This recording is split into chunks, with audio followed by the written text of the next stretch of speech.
আসসালামু আলাইকুম। আমি অধ্যাপক শামিমারা বেগম, বিভাগীয় প্রধান, অর্থনীতি বিভাগ, ঢাকা কলেজ। আমরা আজ ম্যাক্রো ইকোনমিক্সের দ্বিতীয় ক্লাসটি নিতে যাচ্ছি। তোমরা গত ক্লাসে হয়তো দেখেছো আমরা পড়েছিলাম কনজাম্পশন থিওরিজ, এবং এখানে আমরা বলেছিলাম যে ডিফারেন্ট কনজাম্পশন হাইপোথিসিস আমরা দেখব, এবং এই হাইপোথিসিসগুলি কেন এসছে সেটাও আমরা ব্যাখ্যা করেছিলাম। এবং এখানে আমরা দেখেছিলাম যে আমরা 4টা হাইপোথিসিসের কথা বলেছি। একটা ছিল আমাদের কেইন্সের হাইপোথিসিস, যেটা ছিল অ্যাবসলিউট ইনকাম হাইপোথিসিস। একটা ছিল permanent income hypothesis, relative income hypothesis এবং লাইফ সাইকেল হাইপোথিসিস। তাহলে আজ আমরা পড়ব অ্যাবসলিউট ইনকাম হাইপোথিসিস। এটা কে দিয়েছেন? এটা দিয়েছেন আমাদের বিশিষ্ট অর্থনীতিবিদ জে.এম. কেইন্স। এখন আমরা গত ক্লাসে বলেছিলাম যে আমাদের এই হাইপোথিসিসগুলির মূল কারণ হচ্ছে স্বল্পকালীন এবং দীর্ঘকালীন ভোগ আপেক্ষকের মধ্যে সমন্বয় সাধন। এখন এক্ষেত্রে আমরা যদি অ্যাবসলিউট ইনকাম হাইপোথিসিসটা দেখি, কার মতে? এটা হচ্ছে কেইন্সিয়ান ভিউ। তো কেইন্সের মূল বক্তব্য হচ্ছে মানুষের ভোগ ব্যয় নির্ভর করে পরম আয়ের উপরে বা অ্যাবসলিউট ইনকামের উপর। তো পরম আয় বলতে আবার সে কি বুঝিয়েছেন? পরম আয় বলতে বুঝিয়েছেন কোনো ব্যক্তি বা পরিবারের নির্দিষ্ট সময়ে চলতি যে ব্যয়যোগ্য আয়, সেটাই হচ্ছে পরম আয়। এখন প্রশ্ন হচ্ছে, ব্যয়যোগ্য আয়ের প্রসঙ্গ কেন আসলো? মানুষ যা ইনকাম করে পুরাটাই ব্যয় করার যোগ্য হয় না। এখান থেকে আমাদের সরকারকে বিভিন্ন প্রকার যদি ট্যাক্স দিতে হয় এবং অন্যান্য যে খরচগুলি আছে সেটা বাদ দেওয়ার পর যা থাকে সেটাই হচ্ছে ব্যয়যোগ্য আয়। এর সাথে আরেকটা আমরা বলি, এটা হচ্ছে ব্যক্তি বা পরিবারের বিভিন্ন উৎস থেকে যে আয়গুলি করে থাকে, অর্থাৎ সে যেখান থেকেই করুক না কারণ অনেকগুলো উৎস হতে পারে, তাহলে সবগুলি উৎস থেকে মিলে যে আয় করে সেটাকে আমরা বলছি অ্যাবসলিউট ইনকাম। এবং সেক্ষেত্রে আমরা এটার আরেকটা নাম হচ্ছে আনমিক্সড ইনকাম, অর্থাৎ অনেকগুলি ইনকামের সমন্বয়। এরপর আবার এটাকে আরো বলা হয় ওন ইনকাম, অর্থাৎ একটা ব্যক্তি বা পরিবারের নিজস্ব আয়, এই জন্য এটার আরেকটা নাম হচ্ছে ওন ইনকাম হাইপোথিসিস। তাহলে আমরা দেখছি যেটাই অ্যাবসলিউট ইনকাম হাইপোথিসিস, সেখানে একটা অ্যাবসলিউট ইনকাম যা, আর মিক্সড ইনকামটা এবং ওন ইনকাম একই কথা। এখন কেইন্সের মূল বক্তব্য হচ্ছে মানুষের ভোগ নির্ভর করে কিসের উপরে? পরম আয়ের উপরে। তবে আয় বৃদ্ধি পেলে তার ভোগ ব্যয় বৃদ্ধি পায়, কিন্তু আয় যে হারে বৃদ্ধি পায় ভোগ ব্যয় সে হারে বৃদ্ধি পায় না। এর কারণ হচ্ছে সে একটা অংশ সঞ্চয় হিসাবে রেখে দেয়, যেটাকে আমরা বলছি কি হারে রেখে দেয়, সেটা হচ্ছে মূলত এমপিসি। আমরা যদি স্বল্পকালীন ভোগ অপেক্ষককে দেখি, আমরা এটা জানি যে সিজিকাল হচ্ছে এ প্লাস বি ওয়াই। এখানে এ হচ্ছে অটোনোমাস কনজাম্পশন, বি হচ্ছে এমপিসি আর ওয়াই হচ্ছে ইনকাম। এখন এই কেইন্সের এটাকে আমরা মনস্তাত্ত্বিক বিধিও বলে থাকি। তাহলে তার এই তত্ত্বের যে ভিত্তি, অর্থাৎ তার যে অ্যাজাম্পশন ছিল 3টি। আমরা জানি সামাজিক বিজ্ঞানের ক্ষেত্রে আমাদের যে তত্ত্বগুলি আছে তার কতগুলি শর্ত সাপেক্ষে প্রমাণিত হয়। তাহলে সেক্ষেত্রে যে শর্তগুলি তার ছিল তার মধ্যে অন্যতম একটি ছিল অপরিবর্তনশীল প্রাতিষ্ঠানিক কাঠামো। এর মানে হচ্ছে প্রতিষ্ঠানের যে কাঠামোটি আছে, অর্থাৎ যে বন্টন ব্যবস্থা আছে, যে দাম স্তর আছে, যে জনসংখ্যা আছে, সেটা থাকবে অপরিবর্তনশীল। আচ্ছা, দ্বিতীয় হচ্ছে বিরাজমান স্বাভাবিক পরিস্থিতি। এই বিরাজমান স্বাভাবিক পরিস্থিতি বলতে আমরা যেটা বুঝবো সেটা হচ্ছে একটা দেশে কোনো প্রাকৃতিক দুর্যোগ, বন্যা, মহামারী বা দুর্ভিক্ষ, যুদ্ধ, বিগ্রহ বা অস্বাভাবিক মুদ্রাস্ফীতি এগুলি কোনো বিরাজ করবে না। আর লাস্ট যেটা হচ্ছে সমৃদ্ধ ধনতান্ত্রিক অর্থনৈতিক অবস্থা। আমরা ধনতান্ত্রিক অর্থ ব্যবস্থার বৈশিষ্ট্য আমরা জানি। তার মানে এখানে যেটা বলা হয়েছে ব্যক্তি স্বাতন্ত্র্যবাদ, এবং ব্যক্তি এখানে সম্পূর্ণ স্বাধীন, এখানে সরকারের কোনো প্রকার হস্তক্ষেপ থাকবে না। তাহলে এই 3টার উপর ভিত্তি করে কেইন্স যেই কথাটা দিয়েছেন সেটা হচ্ছে কেইন্সিয়ান থিওরি। এখন কেইন্সের যেই কথাটা আমরা বললাম পরম আয় উপর সিদ্ধান্ত বা অ্যাবসলিউট ইনকাম হাইপোথিসিস, সেটাকে যদি আমরা বিশ্লেষণ করি তাহলে কতগুলি বৈশিষ্ট্য আমরা দেখতে পাই। বৈশিষ্ট্যগুলি কি হচ্ছে? 1 নম্বর হচ্ছে ভোগ ব্যয় নির্ভর করে কিসের উপর? ওয়াই অফ ডি, অর্থাৎ ডিসপোজেবল ইনকাম। আয় যদি বৃদ্ধি পায় এপিসি হ্রাস পায়। অর্থাৎ আয় ও ভোগের মধ্যে সম্পর্কটা হচ্ছে অআনুপাতিক। এরপরে হচ্ছে এপিসি গ্রেটার দেন এমপিসি, এবং এমপিসি হচ্ছে গ্রেটার দেন 0 লেস দেন 1। আর বর্ধিত আয় অর্থাৎ আমার যতটুকু আয়ের পরিবর্তন হবে সেটা কোথায় যাবে? একটা যাবে ভোগের পরিবর্তন প্লাস সঞ্চয়ের পরিবর্তন। আর এখানে যে একটি বিষয় যে MPC greater than 0 less than 1, এর মানেটা হচ্ছে ভোক্তার আয় যদি বৃদ্ধি পায় তাহলে অবশ্যই তার ভোগ ব্যয় বৃদ্ধি পায়, অর্থাৎ সেটা অবশ্যই শূন্যের চেয়ে বেশি। আবার একের চেয়ে কম, তার মানে হচ্ছে যতটুকু বৃদ্ধি পায় ঠিক ততটুকুই সে ভোগ ব্যয় বৃদ্ধি করে না। যদি ততটুকুই করতো তাহলে সেটা হতো একের সমান, কিন্তু সে তা না করে কিছু অংশ সে সঞ্চয় করে, এই জন্য সেটা হচ্ছে লেস দেন 1। এখন যদি এই বিষয়টাকে আমরা চিত্রের সাহায্যে ব্যাখ্যা করি, আমরা এই চিত্রের সাথে সবাই কম বেশি পরিচিত। প্রথম হচ্ছে ভূমি অক্ষে আয়, লম্ব অক্ষে ভোগ। আর CC1 এটা হচ্ছে স্বল্পকালীন ভোগ রেখা, ও সি হচ্ছে অটোনোমাস কনজাম্পশন। আর আমরা সবাই জানি যে 45 ডিগ্রি যে লাইনটা থাকে সেই লাইন থেকে অর্থাৎ সেই রেখা থেকে ভূমি দূরত্ব এবং লম্ব দূরত্ব উভয় সমান হয়। অর্থাৎ আমার হচ্ছে যদি ভোগ, আমার যখন আয় হচ্ছে ও y0 তখন আমার হচ্ছে ভোগ y0a। এখন যদি আয় বৃদ্ধি পেয়ে ও y0 থেকে ও y1 হয় তাহলে আমার যদি ভোগ ব্যয় বৃদ্ধি পেয়ে y1b হতো, অর্থাৎ আমি যদি ভোগ ব্যয় এখান থেকে না যে এখানে হতো তাহলে আয় যতটুকু বৃদ্ধি পেয়েছিল ভোগ ব্যয় ততটুকুই বৃদ্ধি পেত। কিন্তু আমরা যদি তাকিয়ে দেখি যে আয় যতটুকু বৃদ্ধি পেয়েছে ভোগ বৃদ্ধি পেয়েছে তার চেয়ে কম, অর্থাৎ এতটুকু আমার ভোগ ব্যয় কম হয়েছে। তাহলে আমার এখান থেকে আমি যদি এই বিন্দু থেকে এতটুকু পরিমাপ করতে পারতাম তাহলে বোঝা যেত যে আমার ভোগ ব্যয় একই সময় বৃদ্ধি পেয়েছে, কিন্তু আমরা দেখছি হয়েছে কত? y1d। ঠিক একইভাবে আমার ইনকাম যদি বেড়ে y2 হয়, আমি যদি সি পর্যন্ত ভোগ করতে পারতাম তাহলে আমার ভোগ ব্যয় এবং আয়টা হতো সমান, কিন্তু সেটা না হয়ে আমার হয়েছে কত? y2e। অর্থাৎ আয় যেই হারে বেড়েছে ভোগ সেই হারে আমার বাড়েনি বলেই হচ্ছে আমার এপিসি গ্রেটার দেন এমপিসি এবং এপিসিটা হচ্ছে হ্রাসমান। এটাই হচ্ছে মূলত অ্যাবসলিউট ইনকাম হাইপোথিসিসের মূল বক্তব্য, এবং এই জন্য এটা হচ্ছে অআনুপাতিক, স্বল্পকালে। তার মানে হচ্ছে কেইস যে পরমায়ু সিদ্ধান্তটি দিয়েছেন সেটা স্বল্পকালে আমরা দেখলাম অআনুপাতিক, অর্থাৎ আয় যেই হারে বাড়ে ভোগ সেই হারে বৃদ্ধি পায় না। তাহলে এটাই ছিল আমাদের কিন্তু সে কনজাম্পশন পাজেলের মূল বক্তব্য, যে স্বল্পকালে হচ্ছে অআনুপাতিক কিন্তু দীর্ঘকালে সেটা হচ্ছে আনুপাতিক। কিন্তু এখানে বিষয় হচ্ছে কেইস দীর্ঘকালে কিভাবে আনুপাতিক হয়েছে সে বিষয়ে কোনো বক্তব্য দেননি।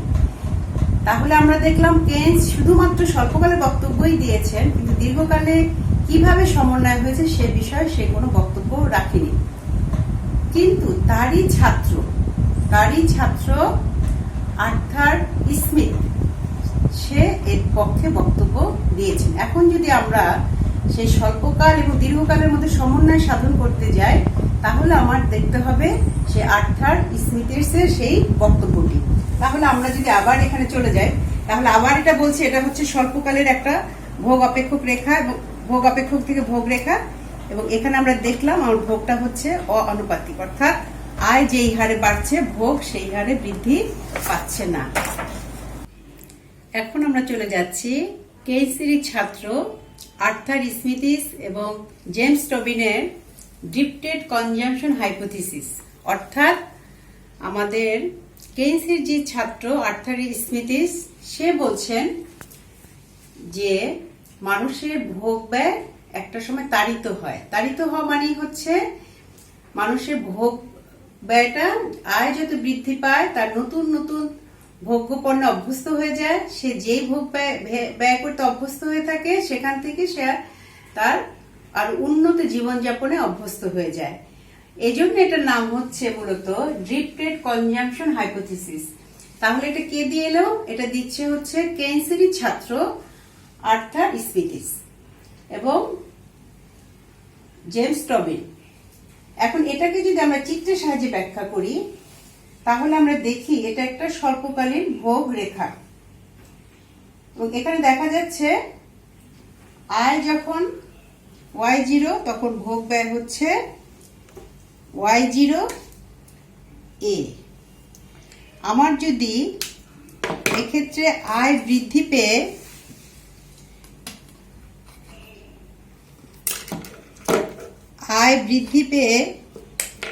y0 থেকে y1 হয়, আমি একটা নতুন একটা রেখা অঙ্কন করি।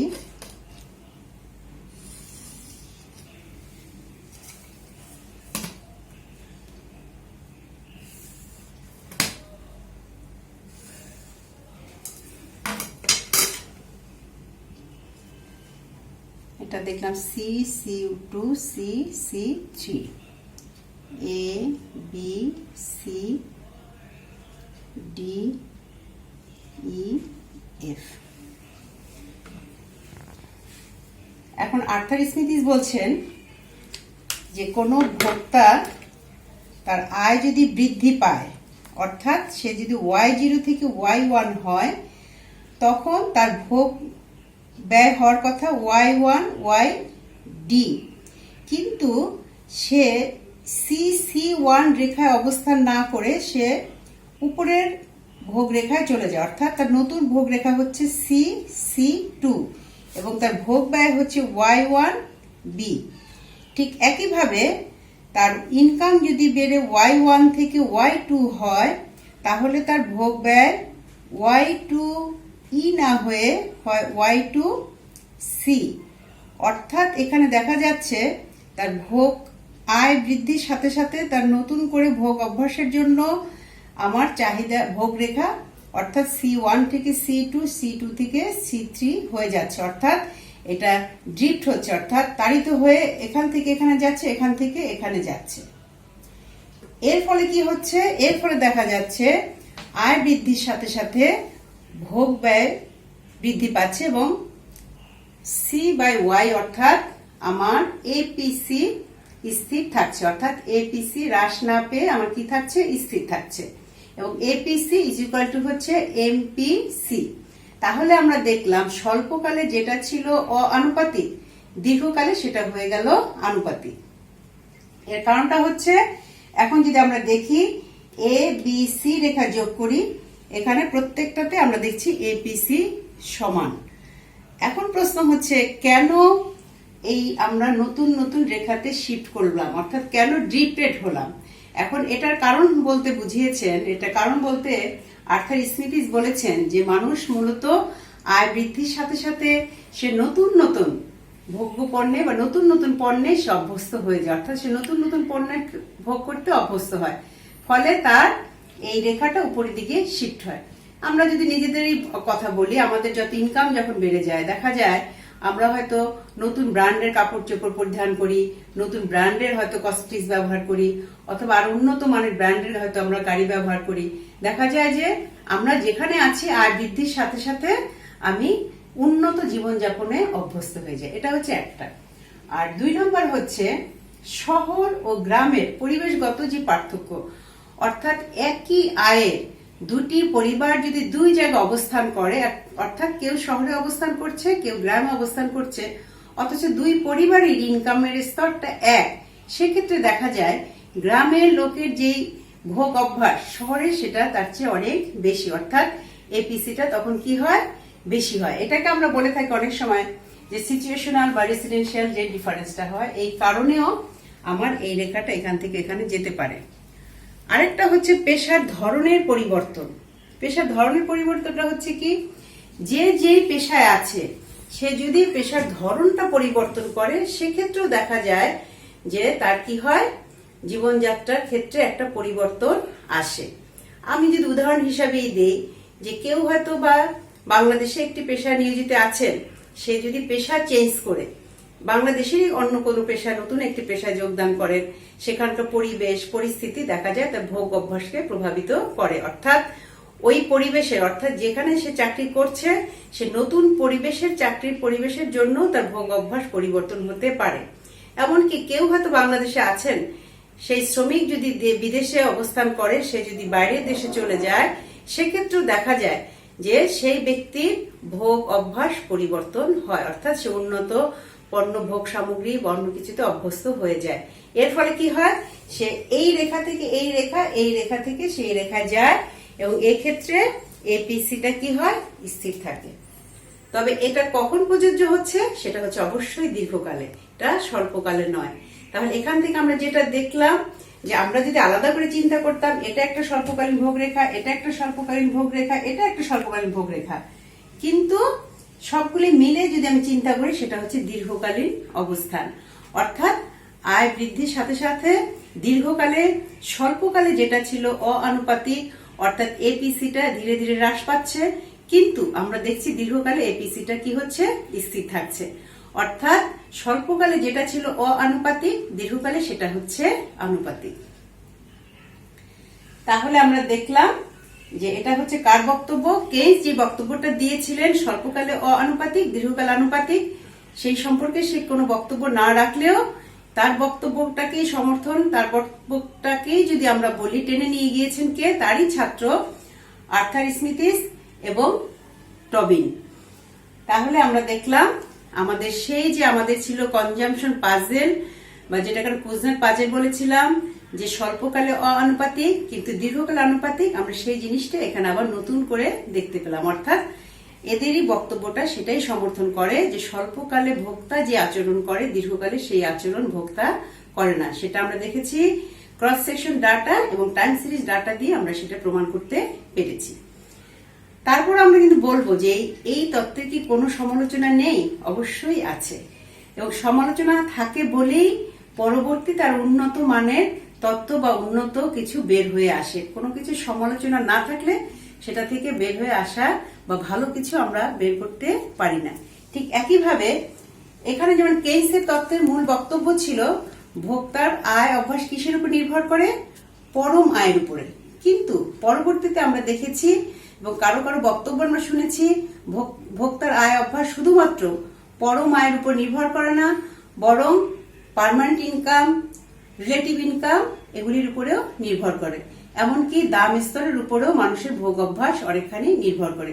আমরা এটা জানি যে আমাদের নিজের ভোগ অভ্যাস শুধুমাত্র আমার আয়ের উপরে নির্ভর করে না, আমি অন্যের দেখা দেখেও কিন্তু অনেক সময় আমার ভোগ অভ্যাসটা আমি করে থাকি। কেউ যদি নতুন একটা সুন্দর মোবাইল কিনে, ওটা দেখে আমি এটা কিনি, অথবা কারো নতুন টিভি দেখলে আমার সেটা কিনতে ইচ্ছা করে বা কিনে ফেলি। তাহলে দেখা যায় শুধুমাত্র নিজের আয়ের উপরই ভোগ অভ্যাস নির্ভর করে না, অন্যেরটাও দেখা দেখি আমরা করে থাকি, যেটাকে আমরা বলে থাকি রিলেটিভ ইনকাম উপর। তাহলে দেখা যাচ্ছে এখান থেকে আমরা যেটা বলবো, কেইন্সের যে বক্তব্যটা যে শুধুমাত্র অ্যাবসলিউট ইনকামের উপর নির্ভর করে, এটা না হয়ে আমরা বরং বলতে পারি পার্মানেন্ট ইনকাম অথবা রিলেটিভ ইনকামের উপরে এবং প্রাইস লেভেলের উপরেও মানুষের ভোগ অভ্যাস নির্ভর করে থাকে। তারপর আমরা বলবো এই তত্ত্বের কিন্তু সমালোচনা যেমন আছে, গুরুত্বও কিন্তু আছে। এরপরে আমরা আজকে আর বেশি কিছু বলবো না। আজ আমি খুব সংক্ষেপে তোমাদের একটি তত্ত্ব দেখালাম। এই থিওরিটা প্রথমটাই হচ্ছে অ্যাবসলিউট ইনকাম হাইপোথিসিস, এরপরে আছে অন্য আরো 3টা হাইপোথিসিস। তাহলে আমি আজ যেটা করলাম তোমাদের হয়তো পুরোপুরি ধারণা দিতে পারিনি, তো চেষ্টা করেছি শুধুমাত্র বেসিক জিনিস ধরিয়ে দেওয়ার। তোমরা অবশ্যই বই পড়বে এবং বই দেখে অনেক বেশি জানতে পারবে, এবং আমার কোনো যদি ভুল ত্রুটি হয়ে থাকে সেটাও হয়তো ধরতে পারবে এবং তোমরা আরো বেশি এই বিষয়ে আরো জ্ঞান অর্জন করবে। আজ এ পর্যন্তই থাক। আগামীকাল আমরা আরেকটি হাইপোথিসিস নিয়ে আসব, সেটা হবে পার্মানেন্ট ইনকাম হাইপোথিসিস অথবা রিলেটিভ ইনকাম হাইপোথিসিস। যে কোনো একটি হাইপোথিসিস আমরা আগামী ক্লাসে দেখাবো। তাহলে আজ এই পর্যন্তই থাক। আশা করি তোমরা ভালো আছো, সুস্থ আছো। সবাইকে আবার ধন্যবাদ।